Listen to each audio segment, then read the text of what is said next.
ஓம் நம சிவாய. தென்னாடுடைய சிவனே போற்றி, எந்நாட்டவர்க்கும் இறைவா போற்றி.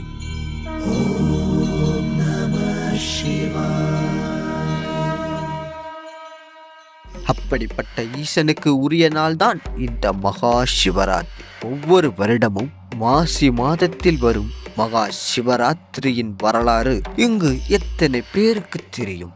தெரியாதவர்கள் இப்பதிவின் மூலம் தெரிந்து கொள்ளுங்கள். தேவர்களும் அசுரர்களும் இரவா வரம் தரும் தேவாமிரதத்தை பெற மந்தார மலையை மத்தாக்கி வாசி என்ற பாம்பை கயிறாக கொண்டு திருப்பார் கடலை கடைந்தார்கள். அவ்வாறு கடையும் பொழுது பாம்பின் விஷமானது கடலில் பரவி ஆழகால விஷமாக மாறியது. அந்த நஞ்சின் வீரியத்தை தாங்க முடியாத தேவர்களும் அசுரர்களும் நாலா பக்கமும் சிதறி ஓடினர். என்ன செய்வதென்று தெரியாமல் தவித்துக் கொண்டிருந்த தேவர்களும் அசுரர்களும் சிவனிடம் வேண்டுகோள் விடுக்க அதனை ஏற்று அவ்விஷத்தை குடித்தார் எம்பெருமான் ஈசன். அவ்விஷத்தால் ஈசனின் தொண்டை நீல நிறமாக மாறியது. அதன் பின்னரே சிவபெருமானை அனைவரும் நீலகண்டன் என்றும் அழைத்தனர். இப்படிப்பட்ட ஆழகால விஷத்தை அருந்தி உலகை காத்த தினமே இந்த மகா சிவராத்திரி.